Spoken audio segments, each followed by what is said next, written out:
The views and opinions on this show do not necessarily reflect the views of ESPN Tucson 1490 AM, 94.9 HD Channel 4, or the Arizona Lotus Corporation. Welcome to Spears and Ali on ESPN Tucson. Justin Spears, I like that. With Justin Spears and Ali Farhang on 1490 AM, 94.9 HD Channel 4, ESPN Tucson. Brought to you by Tucson Federal Credit Union, the Volpe team at Nova Home Loans, and Rightway Heating, Cooling, and Plumbing. I want to be entertaining, but I'm not stupid enough to compare myself to Ali. Buenos dias. Happy Tuesday. You're listening to Spears and Ali right here on ESPN Tucson, 1490 AM, 94.9 HD Channel 4, ESPNTucson.com, and the ESPN Tucson mobile app. And now YouTube. Well, it's not live on YouTube, but it's posted on YouTube. And we're doing a better job of putting a bunch of videos on our YouTube page. So if you haven't yet, please subscribe to Spears and Ali YouTube. And thank you for the folks who are watching from home. Don't you think that's next gen Spears and Ali? By the way, weird being here on Tuesday, but I know, right? Ali Farhang on a Tuesday. Well, that's what it's you get like when it's like when Monday, travel Wednesday, week. and Friday. We've got like a certain kind of connection, and then Tuesday, when I come in Tuesdays or Thursdays, you guys are both a little awkward. It's just a little awkward. I don't know what it is. Yeah, you're both a little standoffish. It's like, what are you doing on our days? What are you doing here? So, anyway, I know, Ali. I love the way you deny that. I think next gen Spears and Ali, don't you think it's like we do hey, we're doing a special live YouTube show or something at, I don't know. There's plenty of sports to talk about. Yeah. So I think that's next gen. You know, we're going to have to get the engineers working on making the graphics better. We're leveling up, man. Spears and Ali is leveling up. And not only are we on YouTube, but we're also on Instagram. So check us out on Spears and Ali Instagram and the Spears and Ali TikTok page. Yeah. So we're going to post some more video content for our listeners. I finally succumbed and joined TikTok. Welcome. Yeah. How do you feel? Well, how do you like TikTok? Because honestly, I had to get rid of TikTok because I would just get into this rabbit hole of just scrolling. And it would always happen whenever, too much information here, but whenever I was using the bathroom. Yeah. And you're right. That is too much information. And after a while, man, I'd stand up and my legs would fall asleep. I'm like, okay. Yeah, that is too much. I've been sitting on this throne for 30 minutes, man. I need to stop with this. We are in agreement. Whatever you're doing in the hardcore. Bathroom where your legs fall asleep, you're doing too much of it. Yeah. That's a good rule of life, buddy. You got the red marks across your thighs. Yep, straight up. Yeah. Red lines on my legs. I'm like, good Lord. Just walking from the toilet out of the bathroom like George Jefferson. Yeah. You know, just Yeah. So to answer your question, probably not going to be an avid user of TikTok as far as the scrolling thing. Like I look at it and like I scroll twice and I'm like, no, I don't like this. I don't want to do this anymore. So I stopped doing it, but we're going to put the content out there and yeah, man. And, just let the people enjoy some either insightful or completely idiotic or maybe a little funny or maybe a little all of the above. Everything. Video content from Spears and Ali. Yeah. And Trujillo. I appreciate your immediate aversion, and probably you're better off for it. Yeah, just not for me, man. Yeah. I'm good. But if you're on TikTok, follow us. Yeah, right. No, Spears and Ali. I look and there's but just like you're supposed to do the things you like, and you like scroll a couple of videos, and it's like, I don't know, somebody's dancing in a grocery store, in front of a bunch of Pampers, while their kids are screaming in the corner, like dying from lack of attention. You got to build that algorithm, man. Yeah. You got to let it get to know you. Yeah, I know. I was like, I don't want to see that, man. Yeah. You got to search stuff. Yeah. Then you'll see the real videos of actual stuff. Okay. Well. Oh, trust me, I was there because I know we're going to talk some Arizona basketball here. Don't worry. We got lots to talk about on that front. Lots of things happening locally. Plus, we're also going to talk about Arizona spring football. Yeah. Last week was the first week of spring ball. Now on to week 2 as Arizona kicks off week 2 on Tuesday. And then we'll also get into top 5 Duke villains with Arizona playing against Duke in the Sweet 16. You know, those Dukies, they've produced a lot of controversial and polarizing players. Who are the 5 guys that come to mind? We'll talk about that later on this hour. I'll keep it. This is gonna be easy list for me to make. Yeah. Okay. But here's my conflict. So I was always respectful of Coach Krzyzewski. The guy obviously knew what he was doing, built an amazing program. Not my favorite, was around him during the Fiesta Bowl Classic. The guy, every other word was an F-bomb, was really kind of an ass to the people that were working at McHale. And then there were some definite villains at Duke. My conflict is this. Their new head coach, John Shire. He's a really good dude. Yeah. He's a really good dude. And their team this year, they play really good basketball and they play the right way. And even like the guy that you would normally put in the villain category, the phenom Cooper Flagg. Yeah, he's a likable Christian Leitner. Seems like he's just a great guy. Yeah. So I like the ad he has. I forget what company it's for, but he's playing bingo with like his grandma. Have you guys seen that ad yet? no. Yeah. It's like some things in life you can't plan for, but what you can plan for is Cooper Flagg having no chill, and he wins bingo and he like high fives all these old people. That's incredible. That's awesome. And was that aired during the tournament? Yeah, it's on. It's being aired regularly. He's going to be a very NIL, baby. popular guy in the Washington, D.C. area. Yeah. Washington Wizard. Oh yeah. Cooper Flagg. Gosh, I hope he doesn't go to DC. Why? Actually, you know what? I would prefer to him to go to the Wizards as opposed to the Charlotte Hornets. Yeah, I mean, Because the Hornets, either they one seem for to, me. Just stay out of the Western Conference. Like, because the he team might that go I to San Antonio. that's like San Antonio or the Utah Jazz. Yeah. And why does the Utah Jazz just seem right? I don't know. I know why.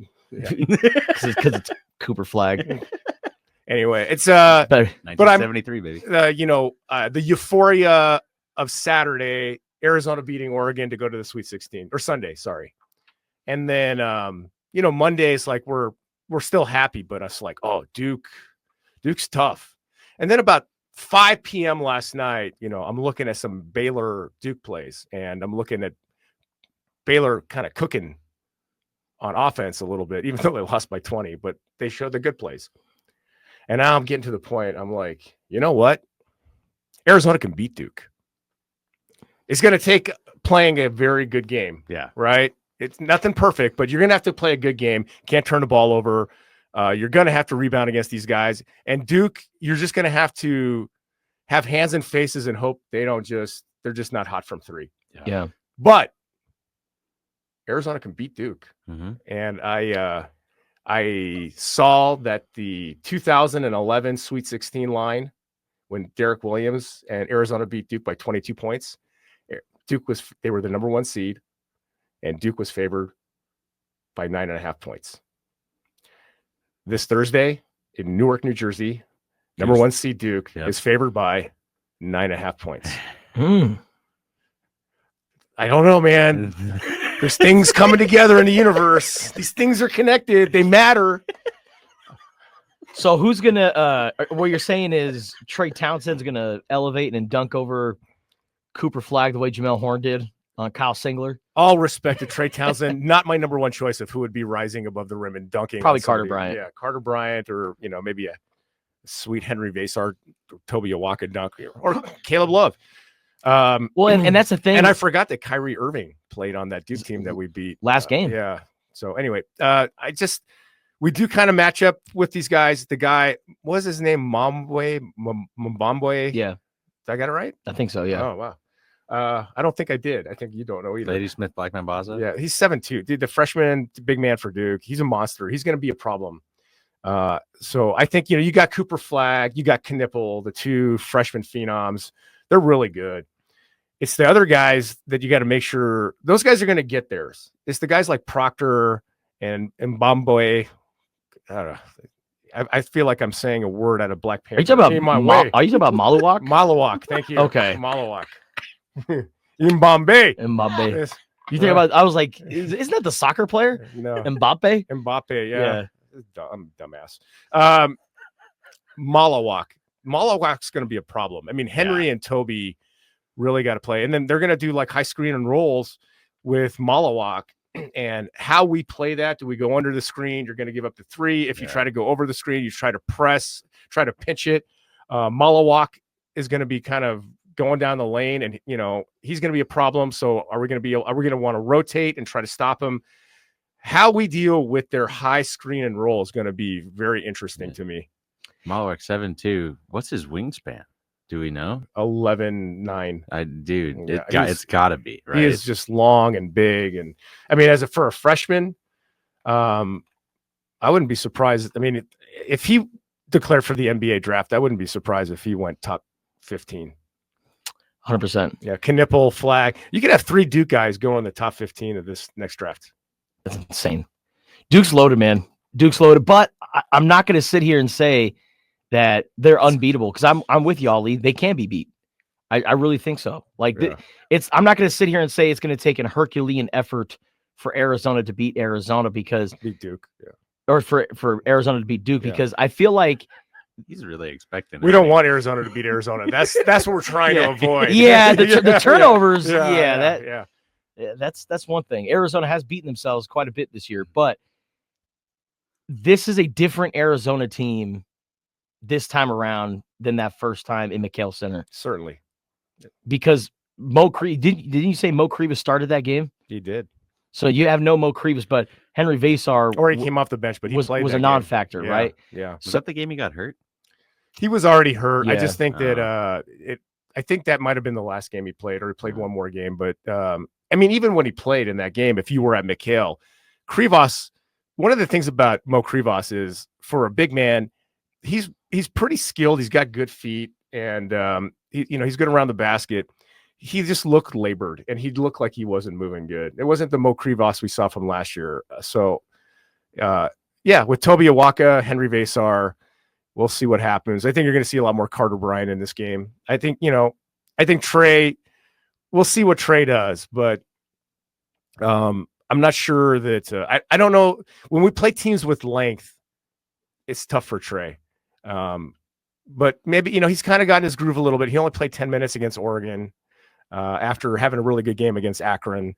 So we'll see. We're going to need somebody. We're going to need everybody to show up. Anybody who says Caleb Love's got to carry us. No. And Caleb Love also has to understand, just because you're playing against Duke, hey man, do not change a thing. Don't change whatever you've been doing. Keep doing it. Just keep doing it. And I'm sure the coaches are emphasizing that to him. Everybody was, when after the game, they said, hey, you're playing Duke. You've got experience playing against Duke. You played him this year in Tucson. You played him when you were in North Carolina. How do you feel about the matchup? Everybody was like, he kind of paused like, I don't know how we're going to win. That's not what he did. He's like, oh yeah. His entire career flashed before his eyes. He's like, this is, the little smirk that he gave. This is what I wanted. This is what we want this. And you can see Carter Bryant kind of like perk up his eyebrows a little bit. It's like, well, you can answer that, Caleb? What are you going to say? And the look that Caleb Love said so much without saying anything. Yeah. And they have a rivalry that goes back to their time in North Carolina. This is the 10th time that he's playing Duke during his career. Incredible. And you know what? He ended Coach K's career, right? Yep. Yeah. Well, why not end Cooper Flagg's carear at Duke? Why not, Justin? Why not? Why not indeed? Why not? Indeed? Also, I looked it up, and Kaman Malawak, 7'5" wingspan and a 9'8" standing reach with his hands in the air, according to the Duke website. Yeah, that's insanity. Damn, that is a lengthy boy. 9'8", dude. That is a lengthy 4 guy. inches to the rim. Yeah, I mean, look, he's a guy he's going to rebound on the defensive end. His offensive game is still a little unrefined, but he's going to get offensive rebounds or do the screen and rolls to the basket and dunk. It's going to be interesting. With the guy like that doesn't have like a real offensive game. We got a guy in Carter Bryant that's got a pretty good wingspan himself. He's not 7'2", but you put like a Carter Bryant on him, or maybe somebody else that just can body him up and make sure that you can box him out and not rebound, and then put your, I don't know. It's the way that Arizona's scheme, whatever the strategy is that Tommy Lloyd, Jack Murphy, and the coaches put it. I'm just going to be fascinated to watch it. And I got a 4:15 a.m. wake up tomorrow to get on my American Airlines flight, and I'll tell you live. By the way, is Carter Bryant the first number 9 in Arizona basketball history? We talked about this. You and I did this. I went to a very trusted source of all things. The only guy that I think knows more about Arizona basketball than maybe you, Hansen, and some of the other guys that we know is my brother Amir. He knows especially like numbers. He's like, I can't remember a number 9. And when we looked it up a little bit more, my son, the expert Googler, I guess from 1965 to 2023, the numbers 6, 7, 8, and 9 were not used, even 16, 17, 18, 19, because it was too hard for the refs to have to signal with 2 hands. They couldn't count that high. Well, if you put a 1 and a 5 up, does that mean 6 or does that mean 15? I mean, simply, I feel like you could be like, if it's 6, you do the index finger on the one hand, and if it's 16 or no 16, it's the index finger, and 6, it's the thumb. Well, you can use logic all you want, and be rational about it, Andrew. But the NCAA, in its infinite wisdom, thought this was too much. Right. This was too much for officials and the scorekeepers to handle. It's like foul on number 16. No, I meant 7. I mean, it's So what was 20? Just flash the hands twice? 2 and a 0. Yeah. Oh, yeah. So I don't know, but it's not a rule anymore. Yeah. So you like Knipple 7 for Duke.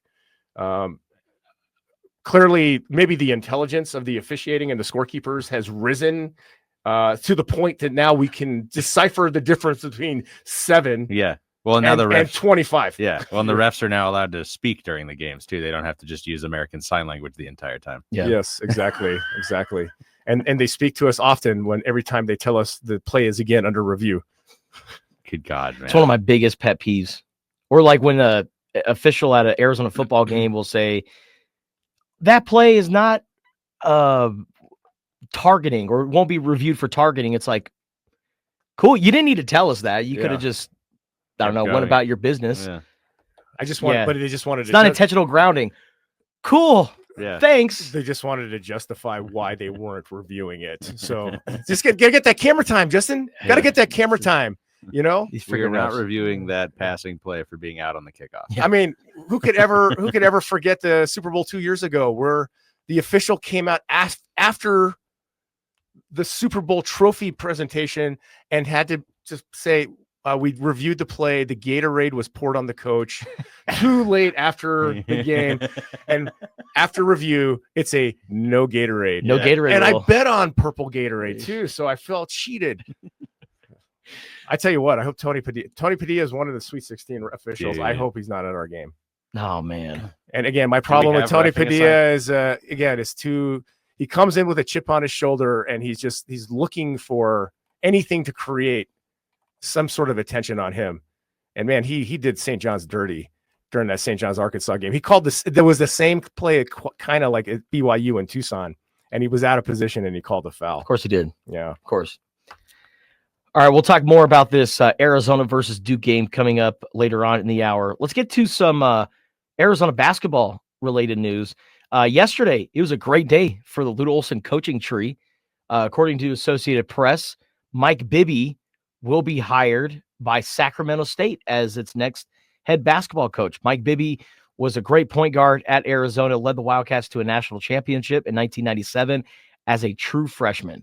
Went on to have a great NBA career, was drafted number 2 overall to the Vancouver Grizzlies, had like a 14-year NBA career. Yeah.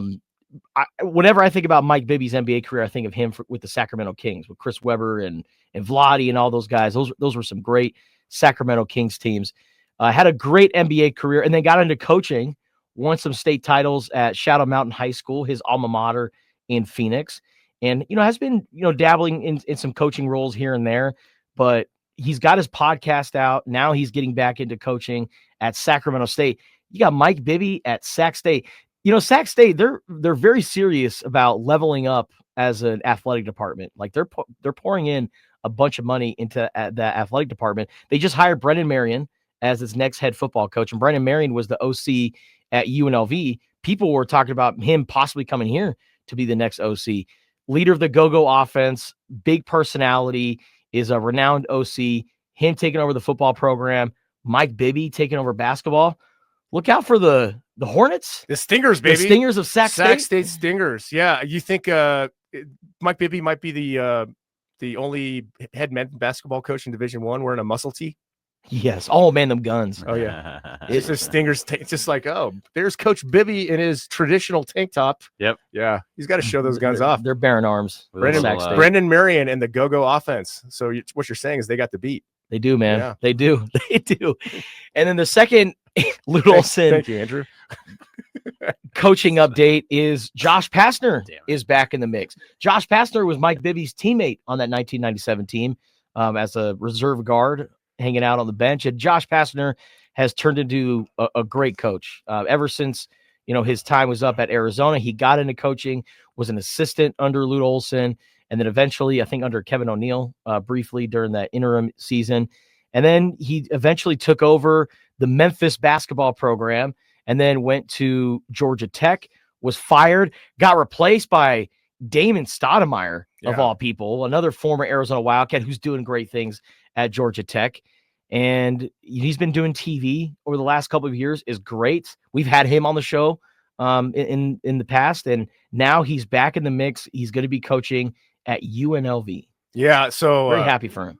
I think a real U of A connection with the UNLV Running Rebels, and that is, Mike Ketchum, former associate vice president of athletics, basically the number 2 guy under Greg Byrne for a while, was the number 2 guy under Dave Hickey, oversaw football and basketball, and then really focused on basketball. He went and worked for he's the number 2 guy at UNLV now. Former IMG lead at Arizona, Joe Moeller. He, when that contract was not renewed by the new administration, he's now at UNLV raising money. So I think that maybe there's kind of those guys with some U of A ties. They're looking for a basketball coach. I would not be surprised it had some influence on selecting Josh Pastner as the coach. And I hope Josh has I hope he does great there, man. And when I went to Georgia Tech, NC State in Atlanta about a month ago, it's awesome seeing Damon on the sideline. Damon can coach, man. He can coach, and he just it was just a talent gap right now. But he gets the right talent. Damon can coach. So congratulations, Bibby. Congratulations, Pastner. Bear down, man. Josh Pastner, Mike Bibby, Steve Kerr, Damon Stoudemire, Jesse Mermis, Joseph Blair, Bruce Frazier. Man, you're dropping into your Bill Walton there. The Bruce Frazier, Bill. This is coaching. Joseph Blair coaching the NBA, Washington Wizards, DC. And if somebody didn't know, I love a lot of stuff about Tommy Lloyd. I mean, he's just a really good dude. It's just a lot of stuff I love about him. Just as a human being.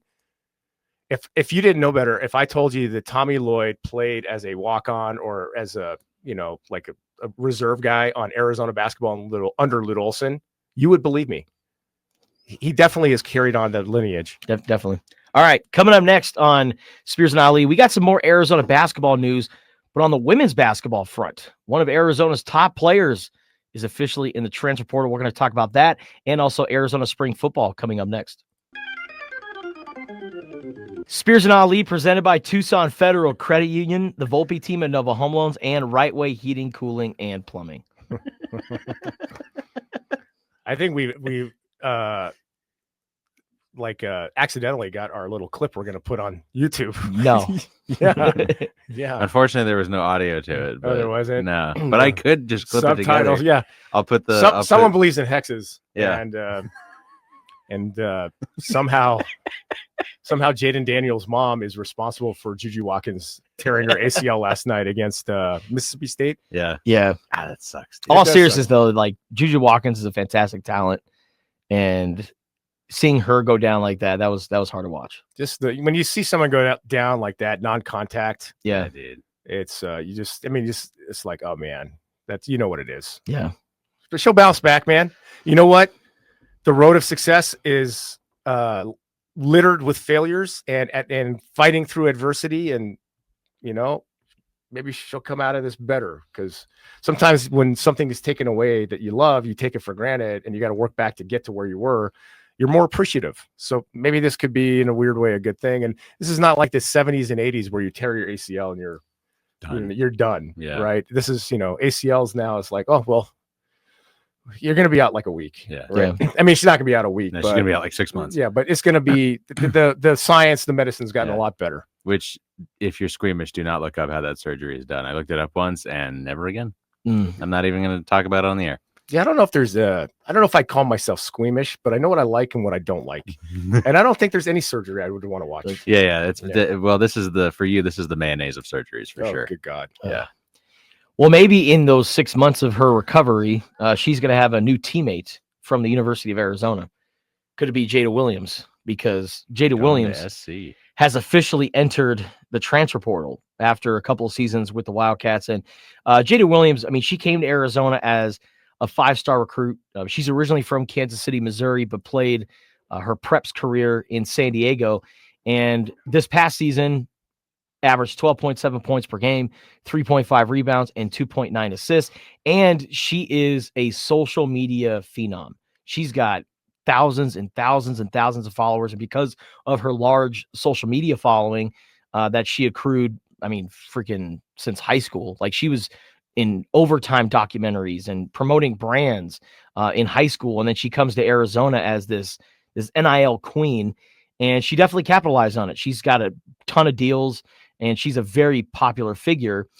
And now with, I guess, Arizona women's basketball and just kind of the current state, and also her stock and what she brings, because we all know she's a great player, and she also has a large social media following. So I'm sure there are some programs out there that are like, hey, Jada, with revenue sharing coming in, with NIL opportunities, we can help you really rake in a ton of money. And I think money had a lot to do with it. I'm curious, though, how much of it had to do with the current state of Arizona women's basketball. But Jada Williams entering the transfer portal doesn't really surprise me. And I'm sure there will be others because, I mean, Brea Cunningham, she was Jada Williams' teammate for a long time in high school. And now at Arizona, it wouldn't surprise me if she went into the transfer portal too. So we will see, man. I mean, as a coach, man, handling somebody that's got that kind of following and is like their own celebrity has got to be pretty difficult, because sometimes you got to coach people hard.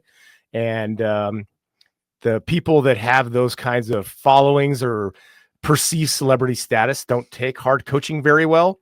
yeah, I did notice she didn't play against NAU in the whatever WNIT. Wasn't she in a boot? WBIT. Huh? Wasn't she in a boot? Yeah, she was banged up, but I also think too it was a business decision on her part. Maybe. Like, I'm not gonna aggravate this anymore for the freaking WBIT. I mean, no way. why?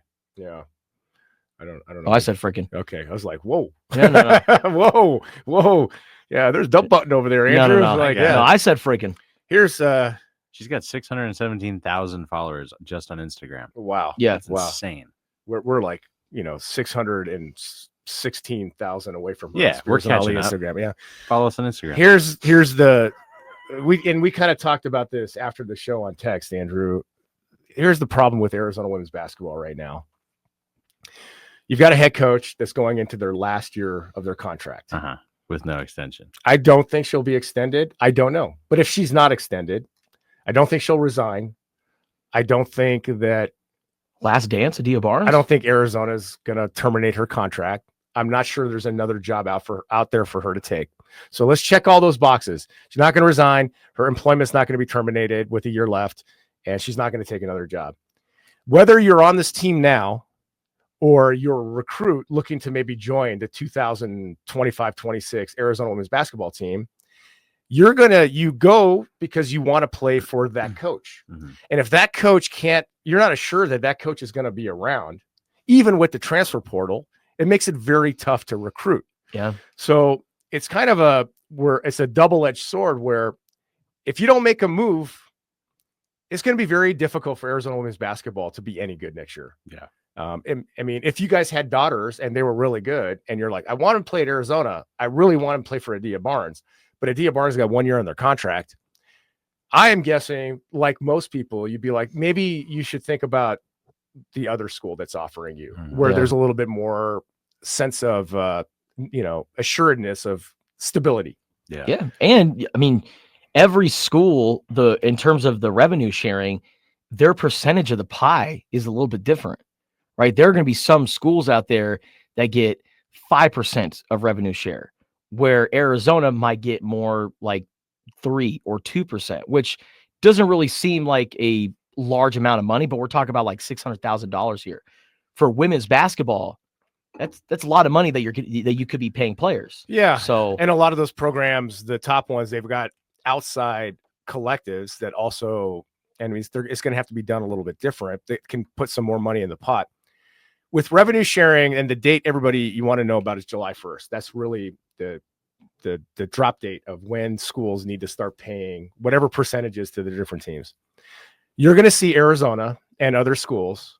They're going to show you what sports they prioritize. Yep. And we're going to know if women's basketball is important at Arizona. We're going to know if other sports are important in Arizona, or is it going to just be the top 4 revenue sports? Football, men's basketball, softball, and baseball. So, follow the money, follow the percentages. Arizona is going to show, we're going to show what we prioritize. And I understand it's a business and you got to make money. And maybe you can't be good at it. Maybe that's the new age of athletics. You can't compete and be good at everything. You've got to choose priorities. It's going to be really interesting. And not just at Arizona, it's schools across the nation. So, and I think you're going to see some sports drop. Oh, sports get cut. Because Desiree Reed-Francois, she has been adamant about, like, we're not planning on cutting any sports. We'll see. Now, of course, that was when she first took over, right? We'll see. Things can change.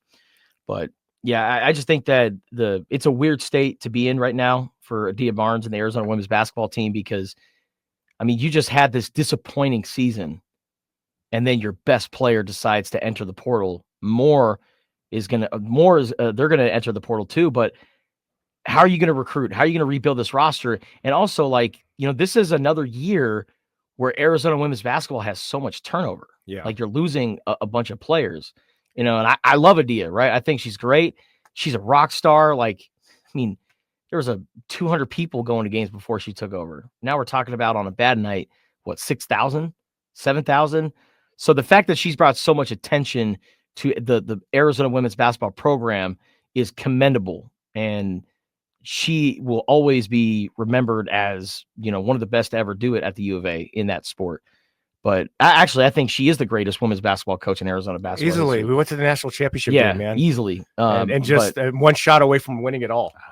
But man, but continuity matters. Continuity matters. In the last few years, I mean, ever since that Ari McDonald team, like, it's been turnover, players just coming in and out of the program, coaches, right? Because her husband's the number 2. There's really no room for growth on your staff. So they get these, like, number 3, number 4 assistants. They do their thing for a year, and then they go to another program. And so Adia is just constantly hiring new coaches. It's a tough situation to be in. A lot of tumult. Yeah. It's just it seems like there's a lot of so much going on behind the scenes. And, it's sometimes, you get Ari McDonald and some really good, solid players that you can develop, and they become a team and they're really good. And then you get successful. You start recruiting these really high caliber 5 stars with a huge social media followings, and they're different to coach. It's harder to coach them. So, the leadership and the sense of kind of connectiveness and team, I don't know. It's going to be really interesting to see what happens. But I just think that when you place the program in a position where you have a coach coaching their last year of their contract, it puts the program in a very tough predicament, because it's going to be really hard to bring players here to play that have no sense of security that the coach that they want to play for is going to be here. And so it's kind of a Dante's Inferno situation for you readers out there. It's not heaven, it's not hell, but it certainly is purgatory. We want to pay your bills. Yeah, sure. Damn straight. ESPN Tucson, we're trying to pay your bills, courtesy of O'Reilly Chevrolet. O'Reilly Chevrolet, more than a great price. We're giving you an opportunity to win $2,000 every single weekday, Monday through Friday, April 25th. Here's how you qualify. Listen for a keyword given 5 times a day between 7 a.m. and 5 p.m. Then text that keyword to 520-719-1490 for your chance to win the cash. Yep. Next keyword is coming up in the next break. All right. Listen up. Stay tuned. And hey, again, congratulations, Spears and Ali avid listener David, for winning $2,025. Hell yeah, man. It says 2,000 weekday, but sometimes it's a little bit more. Absolutely, man. It's in that ballpark, but still, $2,000. It's free money, man. It's good. It's good. Like you said, it's a huge day for you at what'd you say, the Dave and Buster's? Heck yeah, man. That's a big Dave and Buster's day for you. Heck yeah. AKA your Spears Batcave. Yeah. That's how I bought a PlayStation 5. Yeah. $2,000 at David Buster's. Going for the Razor scooter and the lava lamp. Yeah. All right, coming up next on Spears and Ali. What color is your lava lamp? Because I know you have one. Orange. Of course. Orange. Of course. I want a lava lamp. He's got a Velvet Elvis picture in his wall, too. Yeah. Actually, it's Kramer from Seinfeld. I do have a Kramer Yes, poster. You are 5. All right, coming up next. We still got to talk Arizona spring football, but today's Tuesday, so we're going to do Top 5 Tuesday, ranking the top 5 Duke villains, the top 5 most hated Duke basketball players. If you've got any on the list that you want to add, feel free to hit us up, 719-1490, 719-1490. More Spears and Ali coming up next. All right, let's take your phone calls now at 719-1490, 719-1490. We're talking about Arizona versus Duke.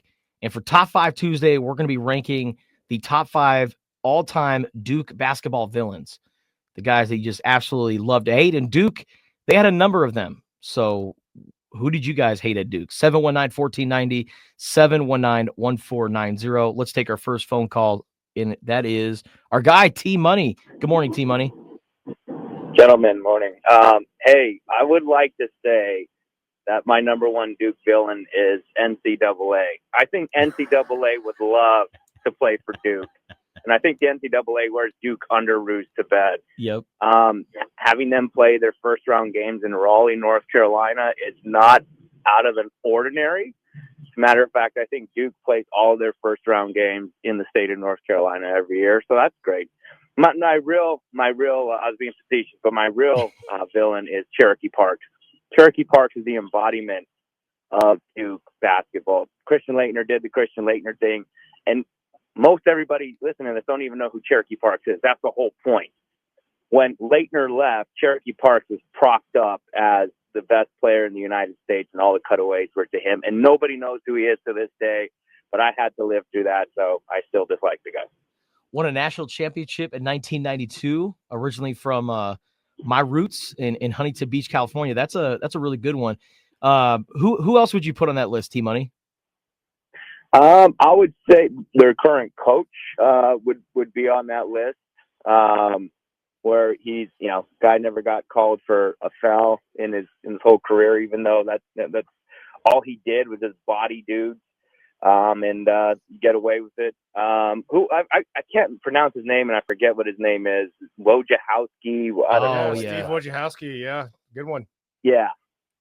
I mean that kind of thing to where, it's just like, hey, I don't know how this guy is playing by a different set of rules than everybody else's.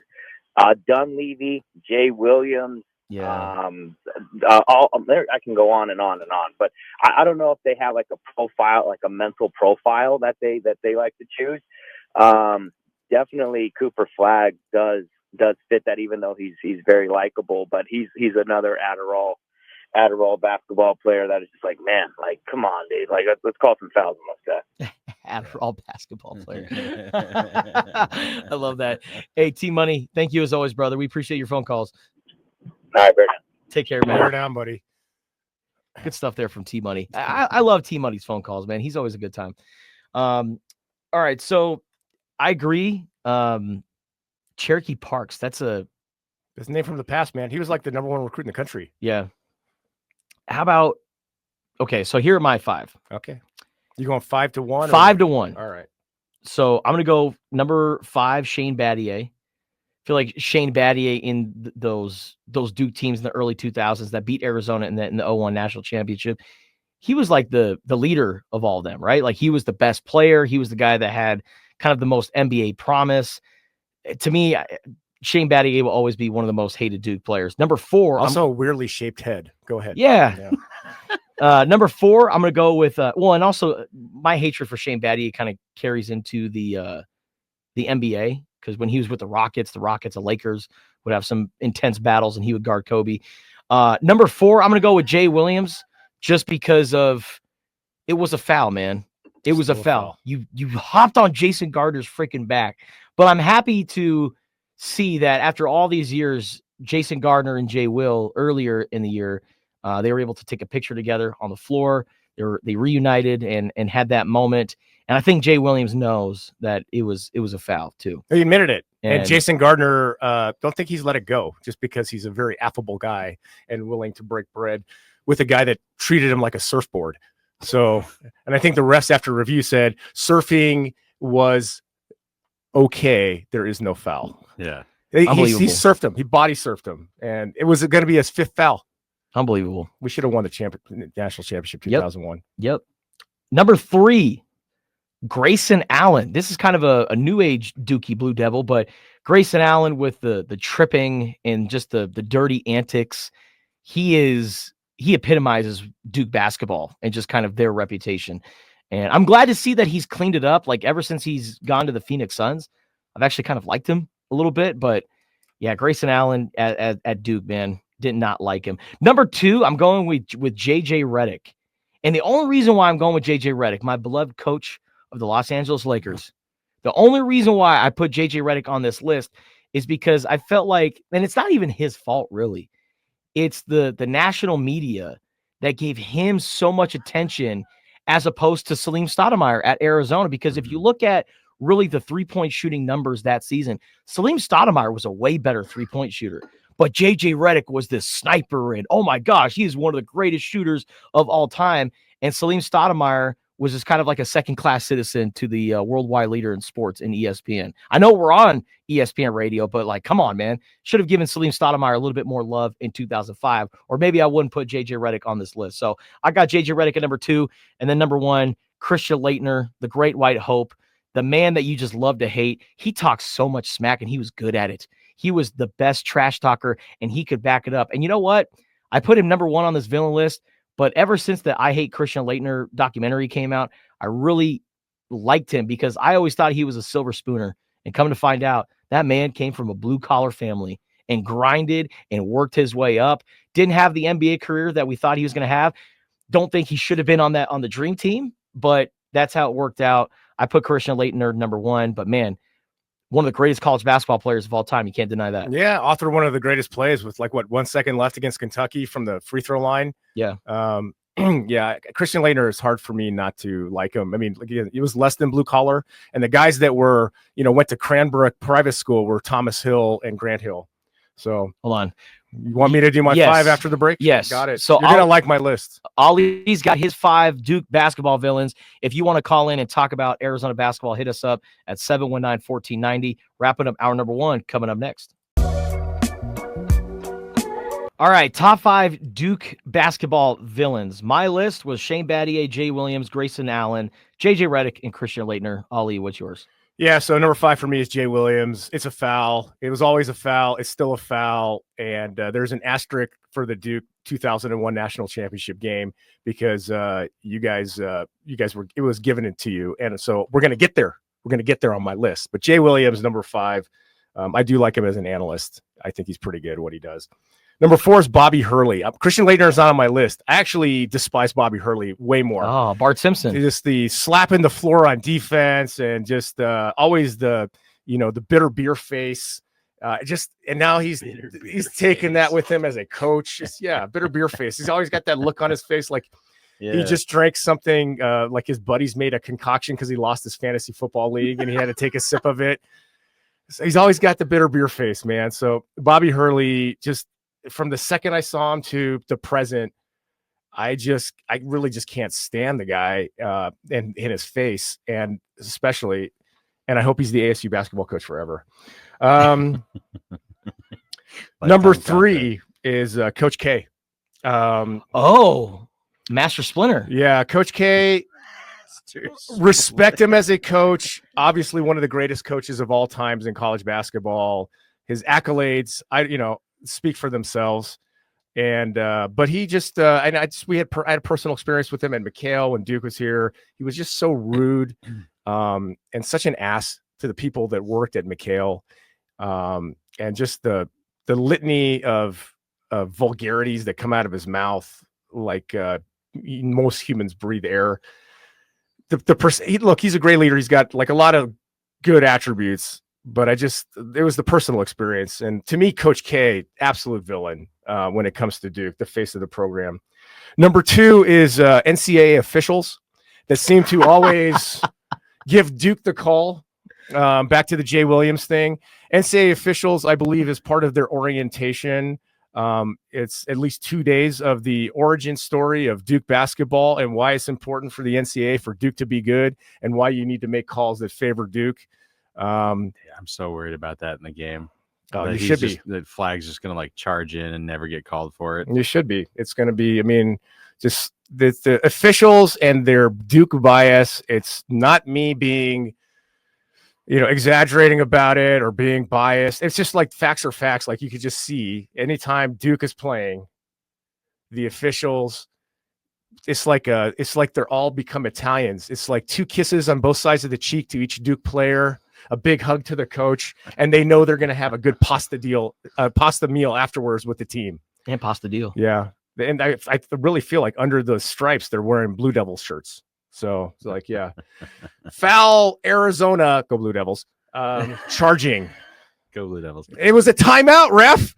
How can you call a foul during a timeout?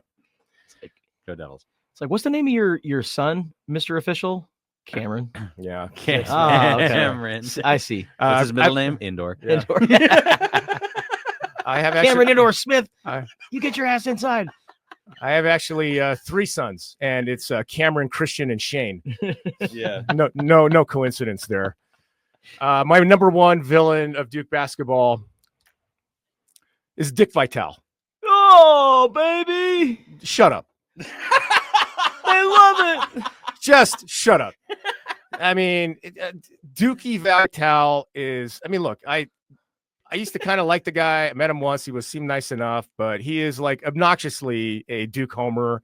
I didn't like the way he commented on the whole Sean Miller thing. I thought it was haphazard, ignorant, and without basis, and defamatory, frankly.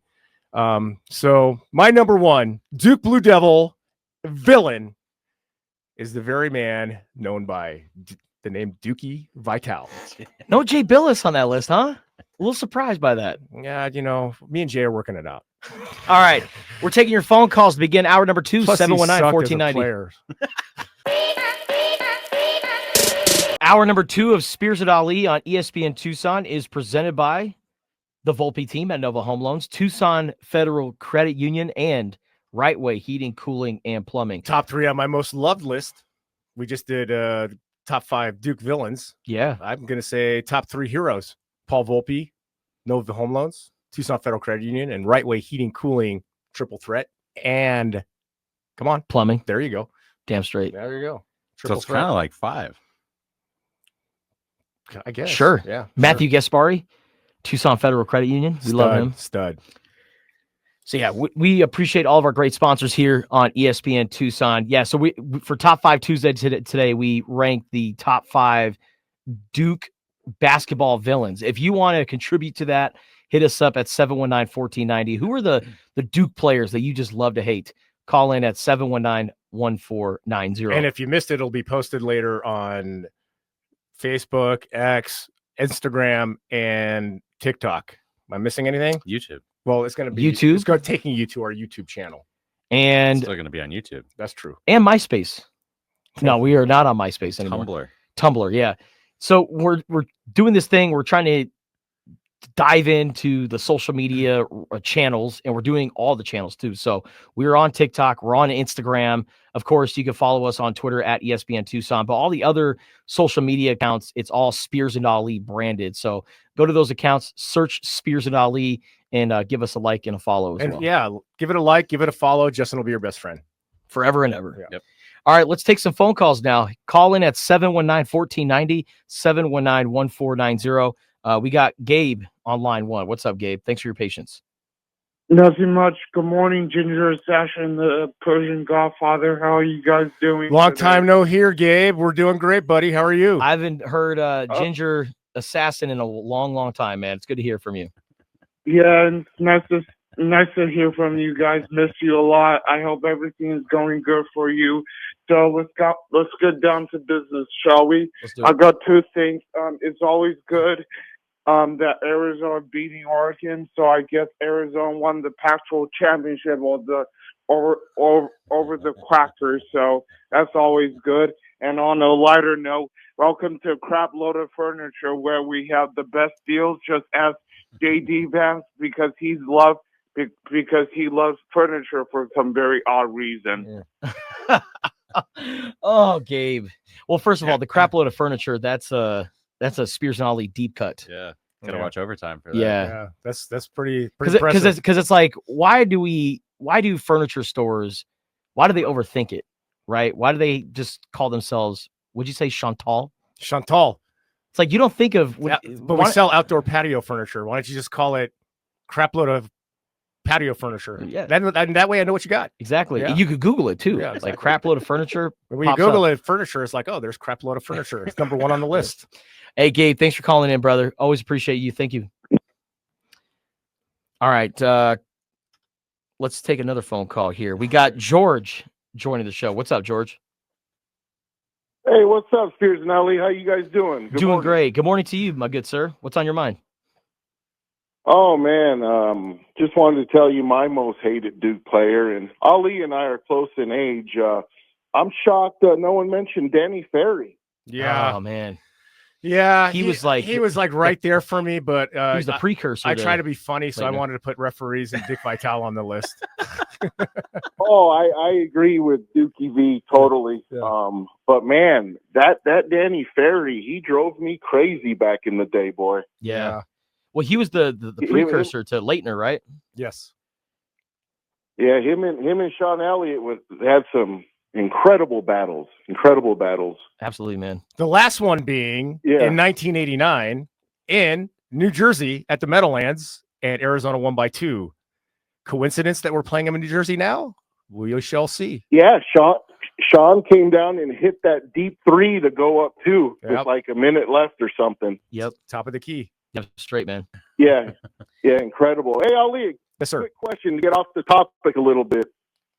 It's my specialty. Like I said, you and I are close in age anyways. In my opinion, the hardest hitting Tucson High School football player, Manny Alagi. Yes, Manny Alagi was ferocious. So I as a fellow 41-year-old George, I completely agree with you. Oh man, I really thought he was going to tear it up at the U of A, but unfortunately it didn't work out. But man, that guy, like you said, was ferocious. I still remember our spring, like our practice, and our running back ran up the middle, and Manny hit him so hard it echoed through the hills of Sabino Canyon. and he was a sophomore. We were seniors, and that running back unfortunately didn't play the rest of the year because he broke his shoulder. Yeah, Really? I happened to be up at the state title game up in Tempe. I think it was 91. And boy, he had that hit late in the game that just he crushed that poor kid. I don't know if you remember that, but amazing. Chuck Cecil-esque, man. Manny Alagi, one of the best, man. And only other guy that, like, when I played against him, it was like, man, this guy is a monster, was Sean Harris at Tucson High. Man. Oh, yeah, absolutely. Absolutely. Well, thank you for taking my call. Let's bear down on Thursday, and let's take care of these Dookies. I think we're going to win. All right, George, let's go. George. I like it. Thanks for your phone call, George. Right, from guys. George's mouth to the scoreboard, baby. Arizona by 6. Let's do it, man. Yeah. Let's go. Thanks, all right, George. If you want to join the conversation, 719-1490 is that phone number. Who's the Duke player that you love to hate? 719-1490. So, yeah, Arizona Duke, they got some interesting history. Goes all the way back to 1961, where they played in Pittsburgh. Is that right? Of all places. Yeah, that was their first matchup. But it really didn't. It wasn't really something. It became something. George was right. In the late 80s. 89. 88 too. We played him in 88 too. And Sean Elliott versus Danny Ferry, because they were pretty much known as the best 2 players in the country. And Sean Elliott was ours, and Danny Ferry was theirs, the others. Oh, yeah. And I think they beat us in 88. Yeah, so they won 91-85, and it was the 87-88 season. Yeah. And then 88-89, we got our revenge in New Jersey. Excuse me, Arizona won. Sorry. 91-85, Arizona won. Yeah. Okay. So they won 2 in a row, and then Duke then won the game in Durham, North Carolina in 1990. There you go. So that's when it really became a thing. Now, and it's kind of a rivalry because Arizona does win too. We beat them 2 years ago in Cameron, right? Yeah. They came to Tucson. They beat us in Tucson. We've won some. They won some. They beat us in the national championship game. Man, it would just be, I think, one of the top moments in Arizona basketball history if we can put an end to Cooper Flagg's career and Knippel's career on Thursday. It's going to be, we can do it. We've got the talent. We've got the ability. Got to play a good game. Yeah, I think that this game here is going to be a little bit different this time around just because Henry Vasar is so much better. Carter Bryant is no longer this freshman trying to find his sea legs. Like, he's a legitimate player at this level. So a much improved Carter Bryant, a much improved Henry Vasar, and a healthier KJ Lewis. Yeah. Those 3 guys coming off the bench is going to be so important. We just couldn't score in Tucson. What was the score? Like 65, 50? 69-55. 69-55. If we can keep Duke to under 70, if we can play that kind of defense, and then actually our scoring is what it's been as of late, guys, we can beat these guys. Absolutely. All right, let's take some more phone calls here. 719-1490. Who is the most hated Duke basketball player in your opinion, and why did you hate them? Call in at 719-1490. We got Steve joining us. What's up, Steve? Hey, I always disliked Hurley. Even when he was a player at Duke, I could see that sniveling, whiny baby ass. And I still can't stand Hurley. And I'm so glad he got extended. Yeah. You're speaking my language, man. I mean, Bobby Hurley's face always looked like he drank a big glass of lemonade they put no sugar in. Yeah. Yeah. Just bitter. That's like I called it the cockroach in the soup. Yeah. You know, when you see a cockroach in your soup. Yeah. Yep. Yeah. It's like, hey, I think Arizona, this is my take on the game. Arizona's got, like, you know, if you look at one of the betting lines, I make up my own. In my own brain, I'd say Duke's got a 66% chance of winning the game, but 100% chance of knowing they're going to be in a game, good chance of winning. Absolutely. Yeah. No, I think they're going to have a legitimate shot at winning this game just because Caleb Love is, and we were talking about how different these bench players are. I think it's safe to say that Caleb Love is a much better player, right? Like, during that time when Arizona played against Duke, he was still kind of in that funk, trying to figure out some things. And now he's turned into this all-around player and a guy who's very clutch. And the way that Caleb Love is playing right now gives me a lot of confidence. So absolutely. Hell yeah, man. All right, Steve. Thank you, buddy. Appreciate you, Appreciate man. your call. Yeah, man. I mean, and the thing is, you know, if Caleb can let the game come to him, and, you know, the other guys can put points on the board and do their jobs, and then we can play the kind of defense we played against them at McHale. I mean, that game, Duke had control of that. If we're being honest, Duke had control of that game for most of the game, but Arizona was right in it. We just couldn't put the ball in the basket. Yeah. So we're going to need to start. We can't start 19-4 down. Okay. So we're going to have to start good.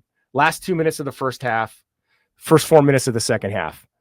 Those are going to be crucial periods for Arizona basketball. If we just gotta, if we can go in at the 4 minute break and we can have a 6-point lead, hold on to your butts again, Arizona fans.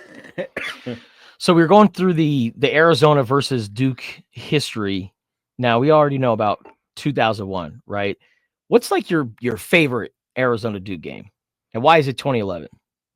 Because I was there. Yeah.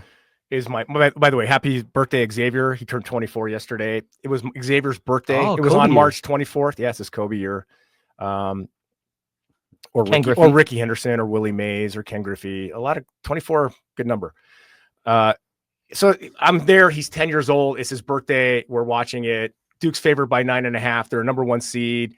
And the game is kind of close. And then Arizona just goes on this epic run, punctuated by the dunk by Derek Williams that all of you have seen. And it was the only word that comes to mind, fellas. It was euphoric. It was just so euphoric to be able to slay the monster and do it so convincingly in that game. And it wasn't in the national championship, but the fact that it was 10 years after that 2001 game. Exactly. It felt like just a decade's worth of frustration. Payback. Just all put on Duke. Yeah, exactly. And that team in 2011, I mean, again, Derek Williams doesn't get in foul trouble against UConn in the first half. And I think Arizona, that's another, that's part of being an Arizona Wildcats basketball fan. It's the what if, right? The multiverse, the alternative realities. 2001, 2011, that team beats UConn. That team wins the national championship. Absolutely. I'm absolutely convinced. They just ran into a buzzsaw that is called Kemba Walker. Yeah, Kemba played well. But again, I mean, UConn had a good team, right? They had like Jeremy Lamb and all these other guys, but Kemba Walker straight up carried them that entire tournament. He did. But first 5 minutes of the game, Derek Williams had 2 fouls. Yeah. And then Sean had to sit him. And we still stuck in it till the end. I mean, we had the last shot. Jamel Horn's shot was right. I mean, I'm watching. I'm on the other side of the basket. I'm like, that shot's online. That shot's online. And just kind of nicked the front rim on the inside of the rim. Oh, man. Jamel Horn would have had a statue by McHale Center. Yeah, because they would have gone on to win a national championship. And I mean, that team was so much fun because nobody expected it, right? Because the year prior, they didn't make the NCAA tournament. That was the season that ended Arizona's streak of going to the tournament at 25 straight years. Yeah. And then, okay, it's promising. You have this promising forward by the name of Derek Williams, and you got these gritty guys by the name of Kevin Parham and Lamont Momo Jones and Solomon Hill. Yeah. And you got this great perimeter defender and Kyle Fogg. Man. Jesse Perry being this undersized big man, but he's like a junkyard dog. And even though he's 6'6", 6'7", he can guard you if you're 7'1". It doesn't matter how big you are. That team just had a bunch of scrappers, and they had this interesting Ukrainian guy by the name of Kirill Natyashko, who would come in and just get rebounds and give Derek Williams a breather when he needed it. That was such a fun team. One of my all-time favorite U of A basketball teams. One of those what-if teams if they had gone past Kemba Walker and UConn in the Elite Eight. But that game against Duke, Derek Williams rising up and dunking in the lane, Jamel Horn putting Kyle Singler on a poster, and the fact that was Kyrie Irving's last game. That moment will always be one of my all-time favorite Arizona basketball memories. Biggest 3 what ifs: 2001, 2005. I don't want to talk about it. Okay. Yes, I know what happened against Illinois. And 2011. Sounds like you do want to talk about it. I don't want to talk about it. I don't want to talk about it. And don't post it. Last time Arizona. No, I don't want to hear it. I don't want to see it. I will come. Well, they're not playing Illinois. Exactly. But to me, those are top 3 what if. Brandon Ashley, 2. That's another one. That's the number 4, right? Against Wisconsin. When I broke his foot. Yeah. When I think about him saying oh yeah, since I was playing in the Bay Area, I wanted to shout out my family, and I wore these Jordans that didn't have my insoles. Every time I hear about that story, I just think of, is that 15? Yeah. Yeah. Or no, 2013, 14. 13, 14. Yeah. Do you guys consider Ben Matherin's team a what if team? Yeah. Yeah, I do. And here's why. I think a lot of people know this. Maybe some of you don't. We played a very rugged Houston team in Sweet 16 in San Antonio. Yeah. And Houston just, underseeded. They kissed all 3 of their babies before they went into the game. I mean, the guys everybody's 29 years old with the scruffy beard. But that Arizona team was devastated by the flu. And they didn't even know if Tubelis was going to play because he was so sick. I mean, so the amount. And can I tell you my conspiracy theory? Which I don't think it was true. Obviously, you're telling me he was sick. There was so much going back in at Lithuania in the Eastern Bloc during that time that I thought maybe he was kind of mentally affected by it. I don't know about that, but I just know that he was given multiple IVs to be able to play that game. And everybody's, what's wrong with Tubelis? And then that second half, it started, and Tubelis went down there and put that dunk down, and we thought maybe something was going. But that team was just, I mean, Houston may have still beat us, but it was a close game, and our guys were just sick as hell. So And I'm sure the smell of the arena didn't help either. Were you there? I was there. Yeah. Okay. Yeah, it smelled like manure. I don't know if you remember that, because the big rodeo that happens in San Antonio happened the week prior. I don't remember. So they were trying to air out the arena, and it just smelled like cow crap. No offense to San Antonio, but it's not. You can't call something a river. It's just because it has water. It's like you have a pond. It's like, I mean, literally, it's like if you go to golf and stuff and you play the bumper boats, it's just a long version of that. Yeah. That's what the Riverwalk is in San Antonio. We have the good sense to call it a wash. Yeah, exactly. Exactly. I mean, it is cool. There's a lot of cool restaurants and stuff like that, but yeah, San Antonio, not my top destination to go to. But if we go to the Final Four, I'll change my mind.